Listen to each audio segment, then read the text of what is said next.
if we make it all about look, listen, learn, we're not allowing people to go from the beingness into the doing through their bodies and learning through their bodies.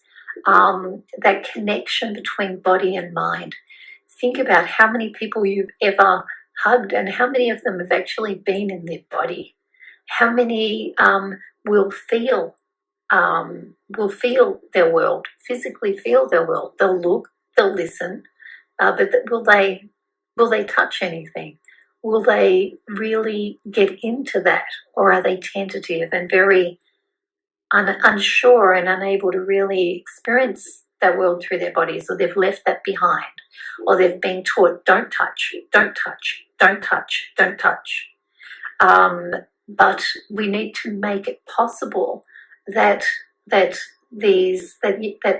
children who are in that stage are able to make that transition from merging with things that they are resonating with in body, moving into a hands-on experience through body and through all the senses before they get to this place of look, listen, mind. And otherwise we extinguish some of the real depth of connection with the external world and with others. And with that, I think is some of that place of empathy where we feel it in our bodies, and we shouldn't extinguish that, and definitely not extinguish it too early in creating what perhaps can look like a zombie world. So we get all this boxed thing that starts to dictate a one-size-fits-all or a much more constricted version of everything we see and experience. And I guess this allows us to get this conscious mind so that when people ask us a question, we've got stored stuff and we can come out with it. We can retrieve it and we like that because the person's not coming from unknown knowing. They're not letting out stuff that's unfiltered, that's uncensored. And so we find it a tidier world, a world that is less autistic. It's more managed. It's more acceptable. It's more sculpted, perhaps. And this conscious mind, because it's a reduced thing compared to the vastness of the pre-conscious state. So what happens is that we now have these structures. Information has got to get through the conscious mind, and it filters out a lot of stuff that it sees as relevant or which does not compute. Let's say it is transgender and you have an idea of male, female. Okay, this does not compute. So, and we have a lot of stuff like that where people cannot expand their thinking. They cannot really take in the vast diversity of perspectives and experiences, and they can't see them as different but equal because they've got this boxed mindedness that says this is how it is. And yet, reality is far vaster. And so this mind thing also creates division between us. And it gets further divided as we move into the ego world and inherited culture and indoctrination and so forth. The interpretive world is perhaps useful. It's useful because it gives us a shorthand of communicating, shared languages, literal logical state. And it also filters information so we're not overloading all the time. We're not having meltdowns and looking autistic. So people like that. They find that tidy, and they find it less dysfunctional. They find it less of a pathology. And you have to ask yourself, well, who makes these? Who makes these ideas?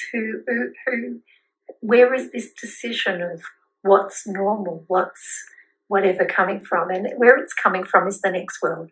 So once you have enough learning and language, receptive language, expressive language, be that through typing, be that through speaking, whatever it is that you're using to do that interpretive conscious mind of meaning, boxness, whatever. Then you have this extra cladding, which is the ego world. But it's more than just ego, as in, a sense of a basic sense of I. The ego contortion it further clads and it alters and it filters the logical meaning that we get from experiences of the physical world. So it alters what mind would logically make of a situation or an experience. And by doing this, it further buries all of that original capacity for sensing and for beingness. So our original, really connected, quite core self is so buried under these layers. We haven't seen it for a long time. And when it comes out slightly, what we have is people correcting because they're living by mind. But now they're correcting in terms of ego and culture, indoctrination, economics, identifications, rewards, honed addictions, competition for social and economic and cultural currency. Oh, don't do that. People will think this. Don't do that. Everyone will respond to you like that.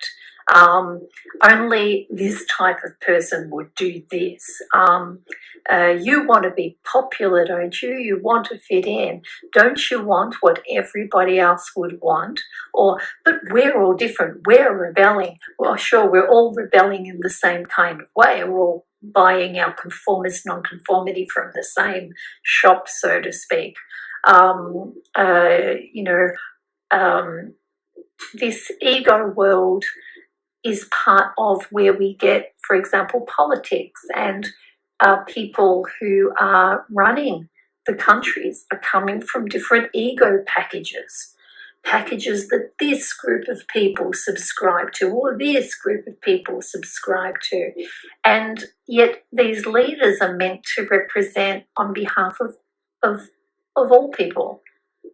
But we don't choose them on the basis of even having any understanding of what that ego world is, so that they therefore have some objectivity outside of their cladding subjectivity. We don't choose them for that. We choose them for did we think that they were attractive enough in terms of these standards? Did they say all the right things in terms of this? Did they make us laugh? Did they dot the I's and cross the T's on a certain little cultural package thing that people found themselves indoctrinated into, identifying with, and therefore invested in. But I think that if we're going to choose leaders, we should actually choose leaders who are aware of what these different stages are, and that the cladding actually removes them from the clarity of mind. That the constant reliance on just logic and mind and meaning removes them from the capacity to actually directly and without judgment sensually experience and take in and empathize within that external world. And that if they're living in this world of cladding, they're not really even there. They are so far removed from their original place, their original beingness, their capacity to sense, their capacity to understand self in others and others in self. their capacity to know something as what it is, without the impositions of defining, without the impositions of judging or contorting or, measuring.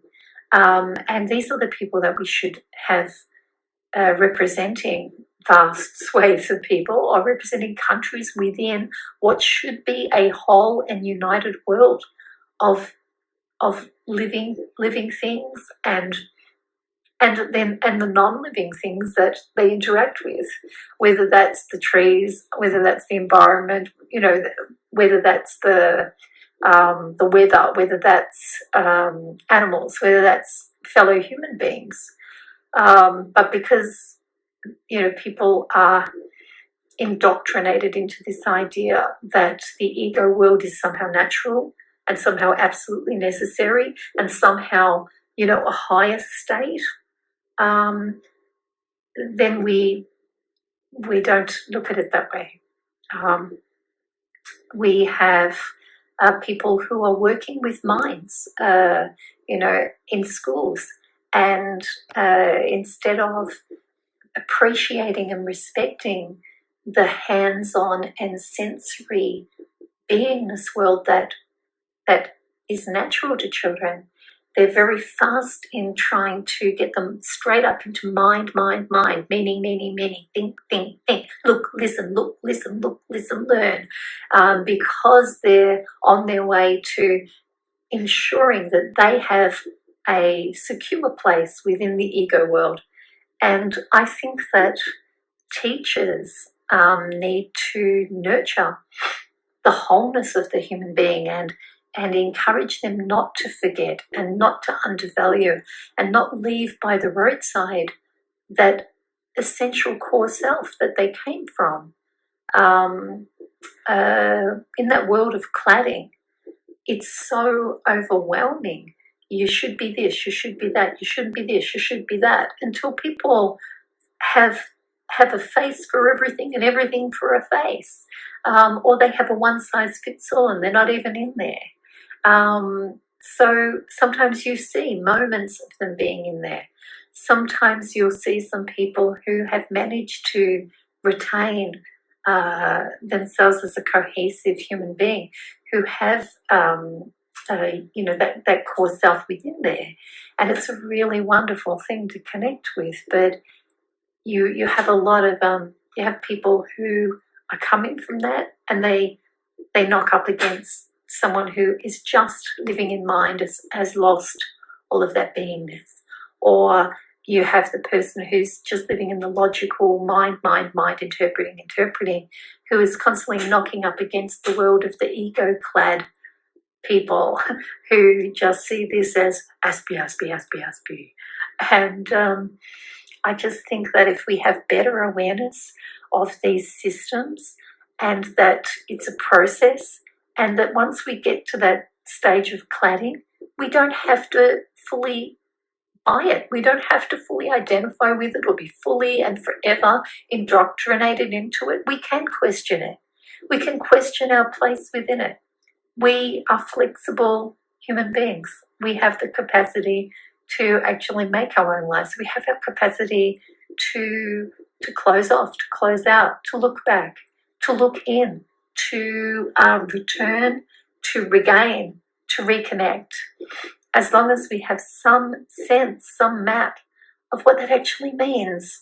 And it's hard to remember and value that map when it's been so denigrated, so judged, so cast aside, made so redundant, and associated with disability or associated with pathology.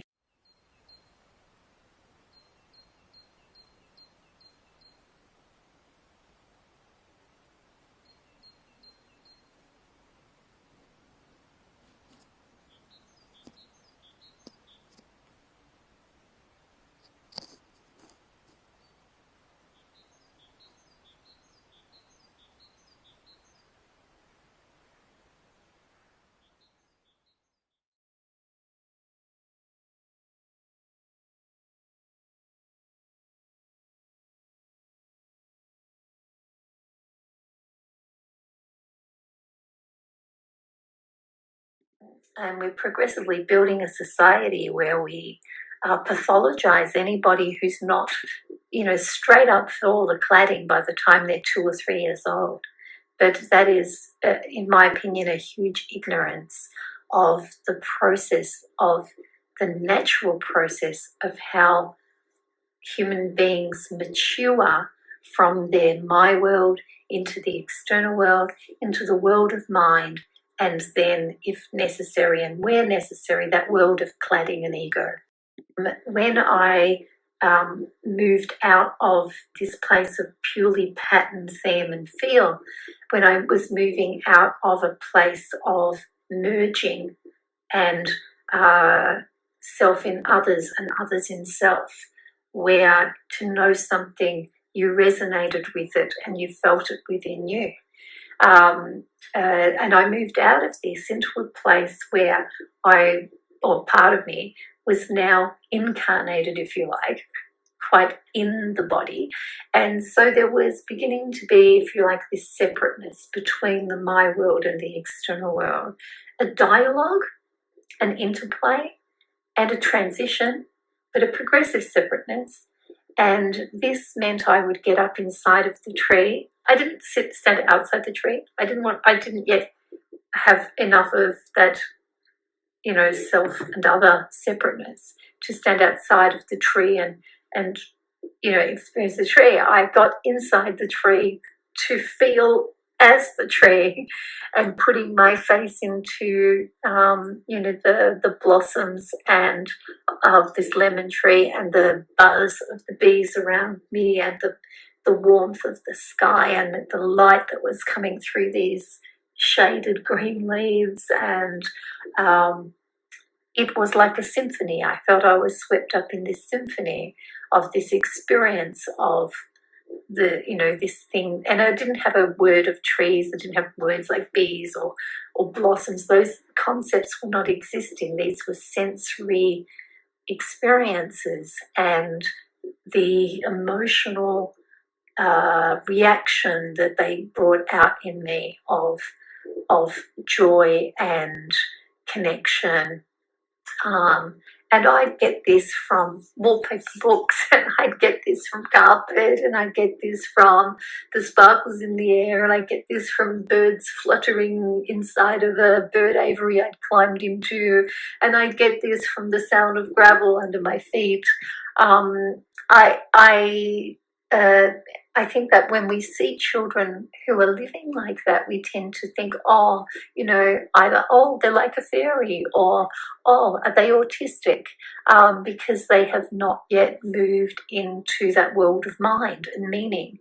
But this is actually a very normal transition, and we all grow at very different rates, and it's okay not to fast track. It's okay for people to retain awareness of what those stages are. Even if we call it delayed development, we shouldn't be pathologizing it, going to war against it. We should be working with it, understanding it is a natural trajectory. There may be reasons why that progress is blocked, and it's our job to navigate those blockages and find, what works for that person. And if we learn to work with it as diversity, then you can learn to navigate. It's just when we take this one-size-fits-all idea of normality and impose it on every possible human child, then we get this crazed desperation to make sure that everyone's developing at exactly the same pace, and and we want it to be escalated, and we want it to be the best. But according to what? According to the ego world, the world of cladding? I mean, that's a later world. It's just one of many worlds that we transition through, and it's not always necessary. And sometimes it's really it's very damaging. We have a lot of mental health issues that come from the fact that that world has been incredibly damaging to people, and that's worth acknowledging too. There are an estimated 25 million autistic people in the world. When I was growing up, the only option for me was mainstream education. But now, here in America, a systematic approach to eradicating autistic traits is being rolled out in specialist schools across the country.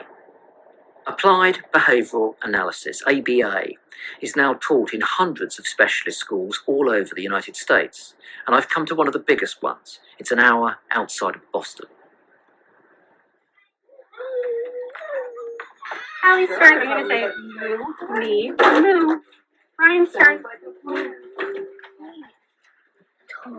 Say one more time. Many of the children here have a far more severe form of autism than I have. Doing it. Not only do they struggle with social interactions, but many of them are non-verbal. Me, moo, me. Ryan's turn. Moo. Nice job. Learned another bubble. Although this technique has obviously moved on from its early days in the 1960s, it still follows a system of rigorous repetition. The idea is that by doing the same tasks over and over again, autistic behaviour can be stamped out, making the child more socially normal. You're not doing it!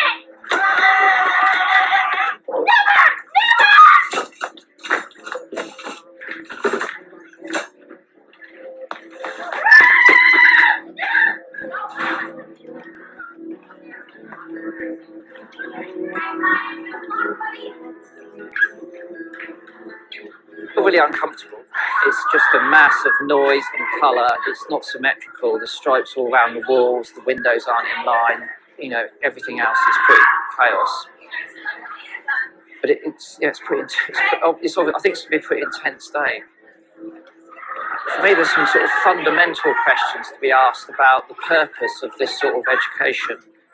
ABA has been largely rejected in the UK on the grounds that it's trying to force autistic children to be something they're not. So I want to talk about, like I said, the denial of neurodivergent identity and culture. And I think this starts very, very young. For those of us who are identified autistic or ADHD, PDA, whatever our neurodivergent identity is, something that I know that happens a lot because I've been in the education system as a teacher, as an educator, and I'm a parent of autistic children, and I'm an autistic person myself. Our children are identified or diagnosed neurodivergent.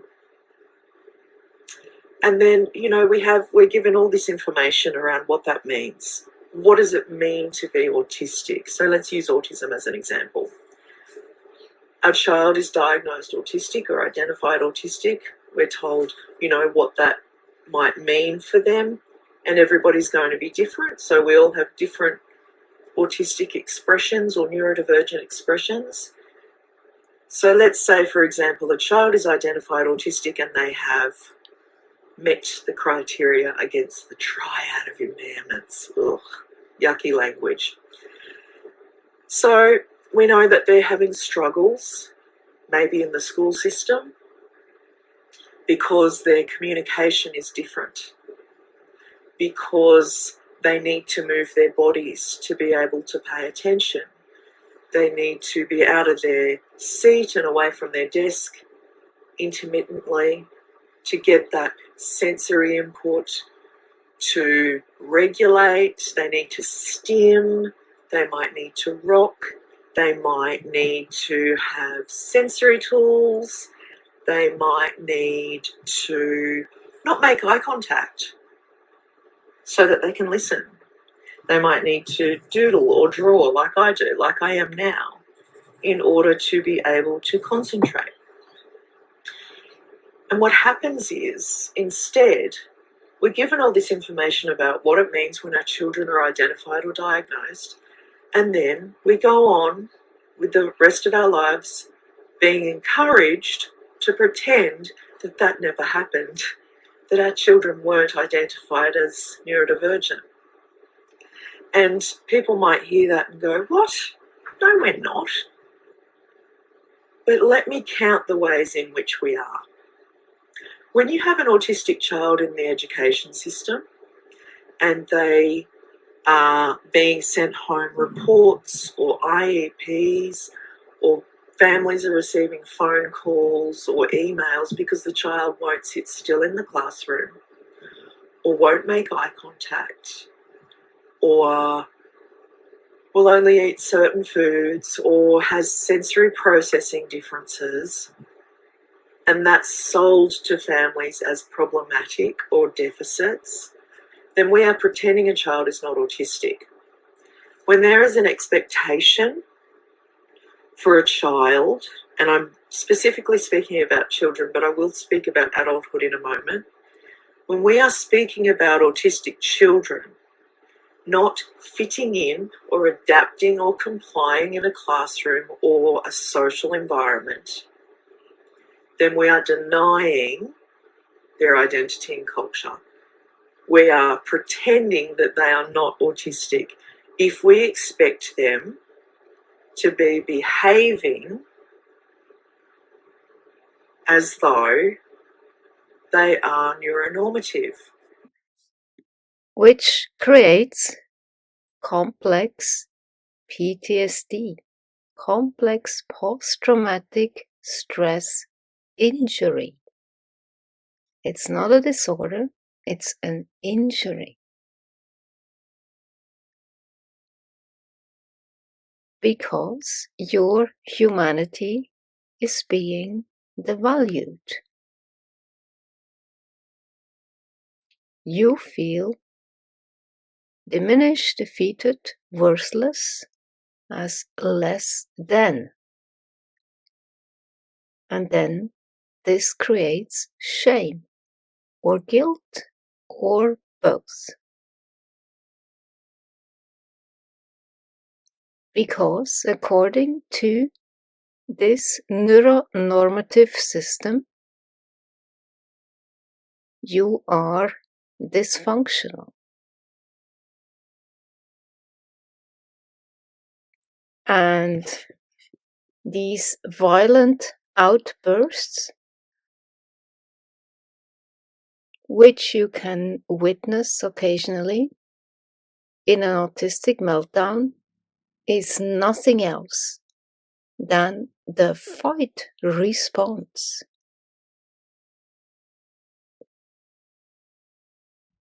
It is a survival response to a perceived threat.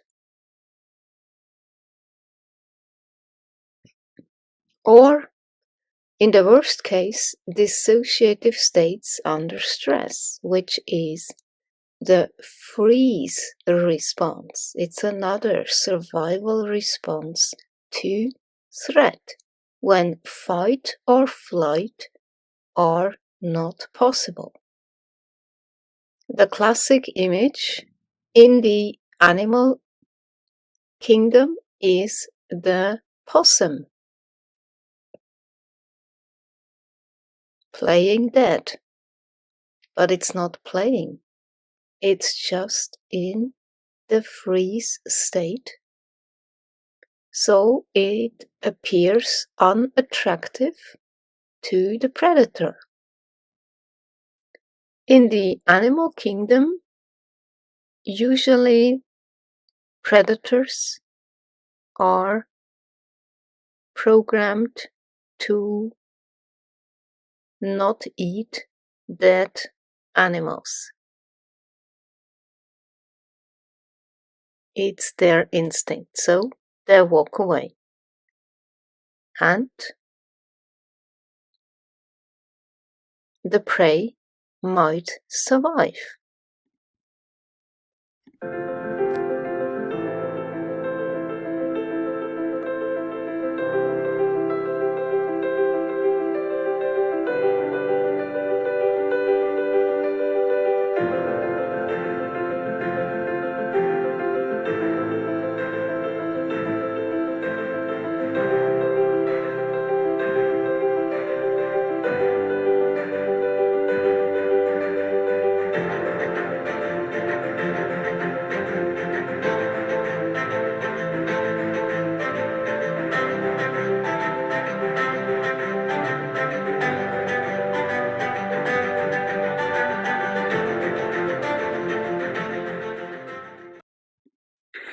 Now, when we think about the fawn response, it really is an adaptation to a threat and an attempt to, as Pete Walker says, to purchase safety by using servitude. And what I really mean by that is that if we're talking about disorganized attachment, for example, where the heart of that part of attachment is that the source of safety, the parent, the caregiver, is also the source of fear, alongside a more anxious type of attachment where we have a lack of consistency and a significant lack of predictability, alongside over-involvement in the parent's state of mind, which also occurs in disorganized attachment. And so when we're talking about the heart of this, what I want to get to is that the fawn response is really an attempt to please, to purchase safety at the expense of your own. Because a parent is in some sort of threat position. They are in fight or flight, they are critical, they are unsafe emotionally in some way, and fighting back is not an option. And so we develop the fawn response to sort of trying to get in front of it, as I talk about a lot, to rotating around their mood and mind, going back to what I just said about anxious styles and disorganized styles of being over-involved. Basically, we are overly involved, and we had to be, because our parents' mood and mind, as all parents do, but it really does in these styles, determine the temperature in the home. And we learn that we can get our needs met by paying an excessive amount of attention to making sure the parent is okay. As I talked about earlier in the week, I guess last week, enmeshment and parentification, these are really about melding into the parent's world to get your needs met.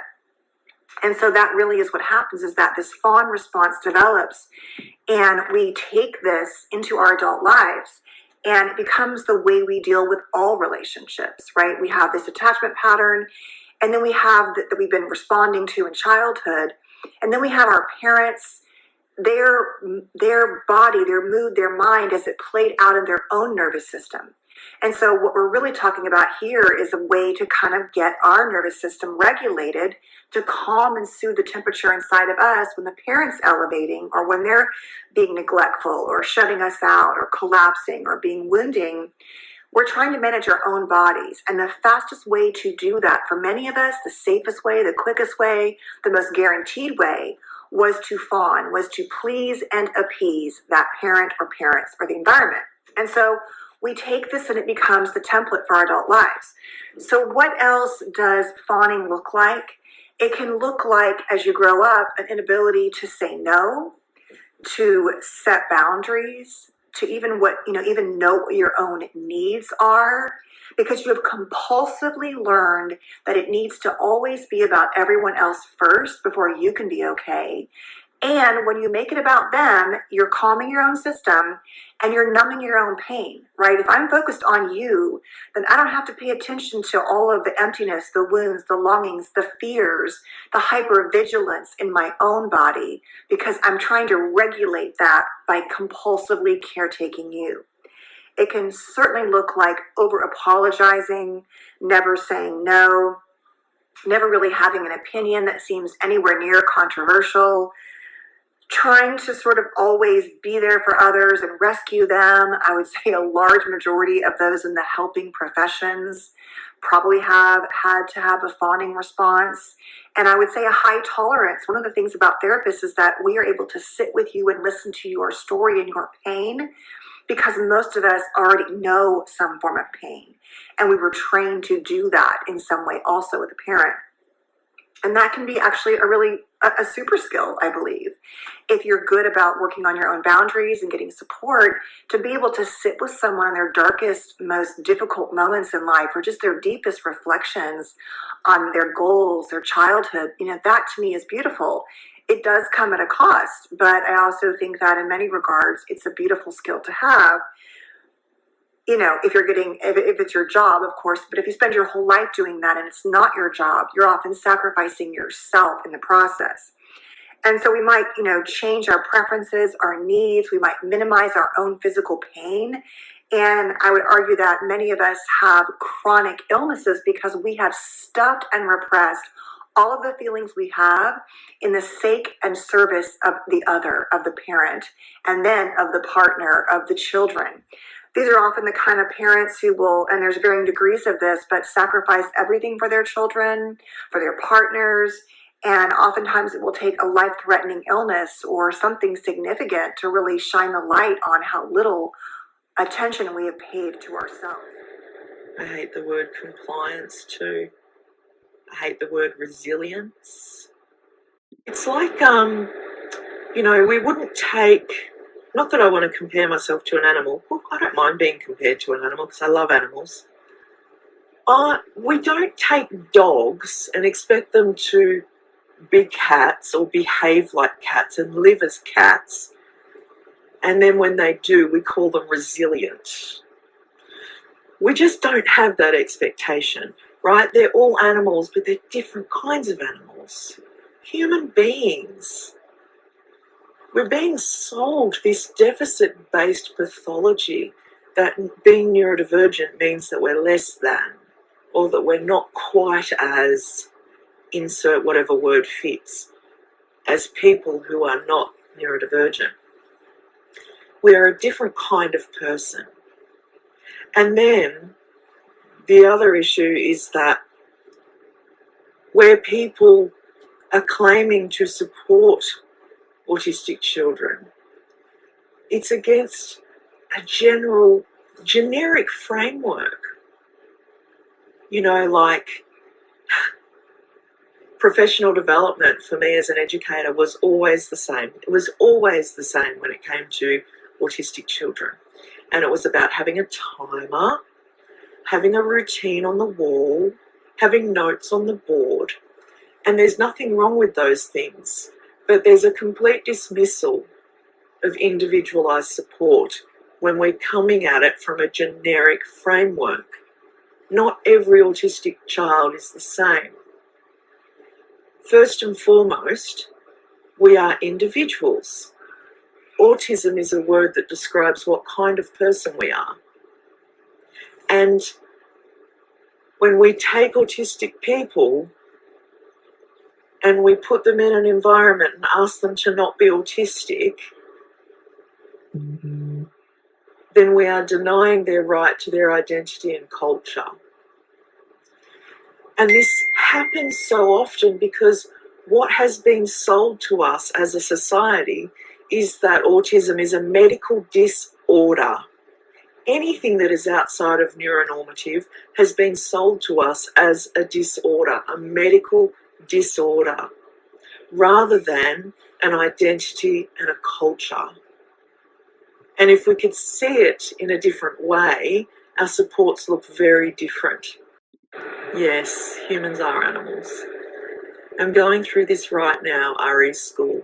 It's feeling impossible to get teachers to comprehend difference. It's amazing how challenging this is. It is the individual supports missing versus a blanket system. Yeah. My daughter presents with PDA, so personal needs being supported has to change daily. Denying our rights to functional brains, serious, way more issues communicating, living their way. When we don't allow a child to move their bodies, we don't allow them to regulate if they're neurodivergent. When we don't allow children to have their sensory tools, and they are tools, we are disabling them. Because the disability isn't that we are inherently flawed, it's that we possess a different neurobiology. And so when our environment is not supporting and accepting and nurturing of our neurobiology, we are disabled. So when we are put into an environment and expected to be someone we're not, something we're not, when we're expected to behave in ways that from a neurobiological perspective we're really not capable of long term, that is disabling. And then we come into adulthood as neurodivergent people with co-occurring conditions. Autistic people. Now, infantilization is a type of discrimination that many disabled people face. It's when someone who isn't a child is treated as if they are a child, they aren't respected as full adults, they maybe are seen as less intelligent. Apparently, a third of people in Britain think autism itself is an intellectual disability, and autism in particular does suffer from this sort of image of being a children's disorder.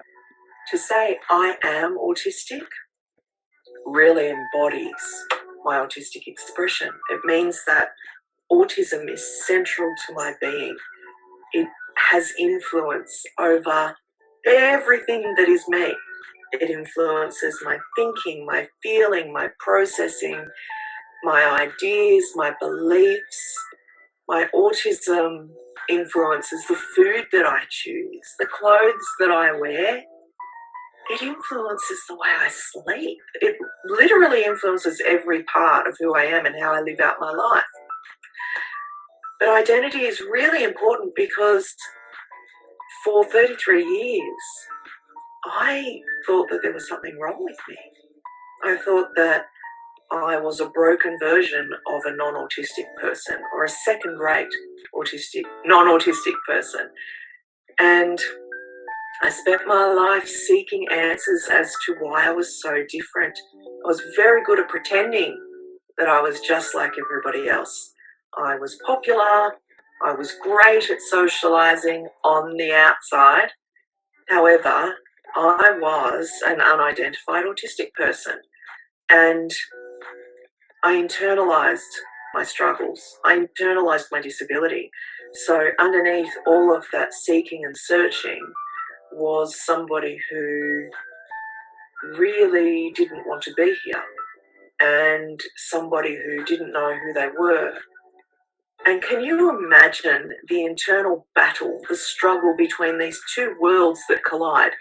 My autistic nature, that is problem seeking and problem solving, on this 33-year journey of wanting to know who I am, wanting to come to terms with my identity. What is my identity?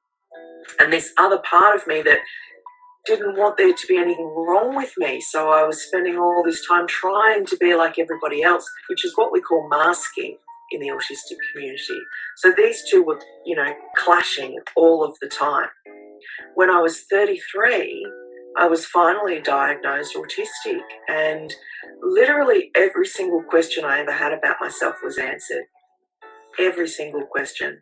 And I'd spent 33 years trying different faiths and denominations and seeing psychiatrists and psychologists and GPs and reading self-help books and doing group sessions on just about everything you could think of, and seeing psychics and clairvoyants, and 33 years, that's a long time.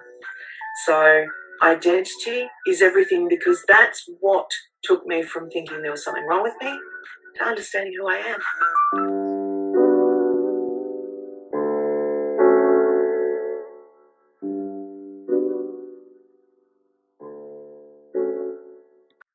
Qualities around autistic traits in women, especially around needing to be alone or seeking refuge in being alone.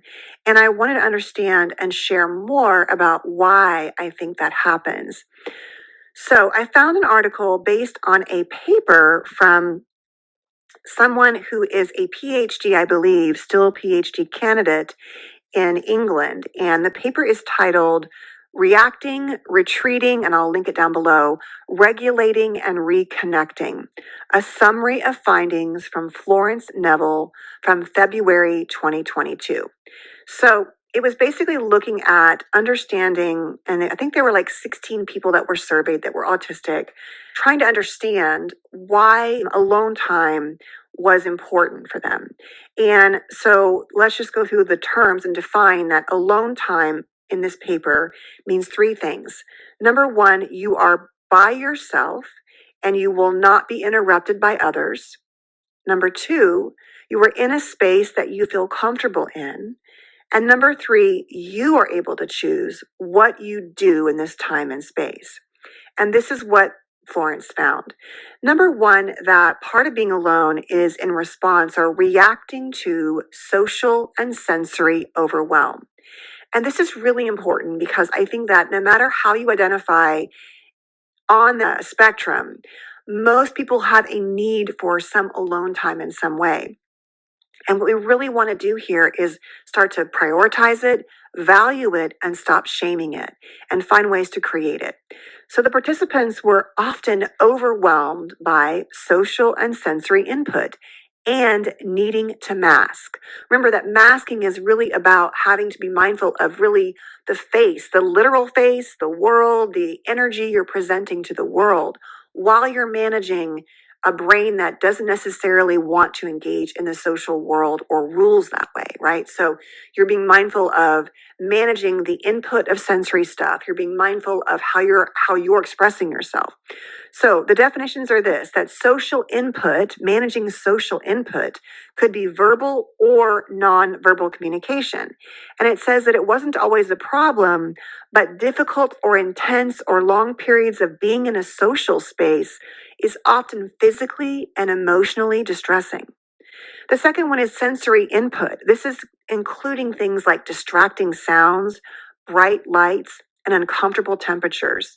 Some sensory input was distracting or even painful.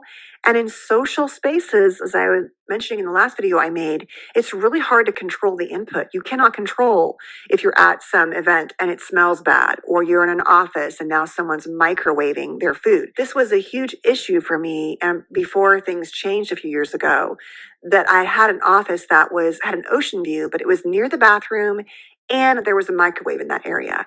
And I would have my door closed, and every day I would smell things that made me so angry and dysregulated. And then trying to manage that while seeing patients was actually really difficult. And even when I changed to a different office down the hall, my sense of smell is the greatest curse, and very common of those who have autism or on the spectrum, that it's like rage inducing, much like misophonia is, which is the sound like people's mouth sounds and chewing. It literally is a rage response. Okay, so sensory input, difficult to control. And then masking means behaving in ways that made non-autistic people feel more comfortable. It included performing, being engaged or switched on, like I'm listening, performing different social roles or personas. Oh, now I'm being the psychologist versus, the mom in the classroom. Making small talk, hate that one, and stopping themselves from stimming. So it says that trying to do all of that often made the participants feel exhausted and overwhelmed, even if it was someone they loved. And I've said this, that there are times when even with my own kids, and someone asked me, how did you raise 4 kids with all that sensory trigger stuff going on? And I honestly don't know. But now it explains a lot of why I'd be sitting there and trying to hold on to just listen, just pay attention, just get them to bed. But really feeling like, oh my God, I'm going to freak out if this goes on much longer, but not wanting to show that, especially because I had an unsafe parent who had a lot of rage and anger issues and irritability. So trying to hold all that in, I can really see why I would isolate so much in the very small amount of time if they were ever gone. I really would almost always choose being alone. So there can be a lot of discomfort, pain, confusion, difficulty happening. The second reason why people with autism often like to be alone is to retreat from social and sensory distractions. And so this research says it was very important for them to have safe spaces to retreat to, away from social input, everyone coming at you or needing to mask, and negative sensory input. Safe spaces help recovery also from overwhelm. So locking the door, getting into a quiet space, and the safe spaces could include clear, minimalist spaces, spaces where the temperature, lights, and sounds and smells were controllable, cozy, comfy spaces, interesting spaces, or spaces where there are preferred activities like a puzzle to be done or maybe art, things like that. And then there were also safe spaces outdoors. And so these outdoor spaces provided happiness, safety, and inspiration. Natural spaces away from other people were often places where people feel less inhibited. places with sensory input that felt good, and spaces to think So, clearly.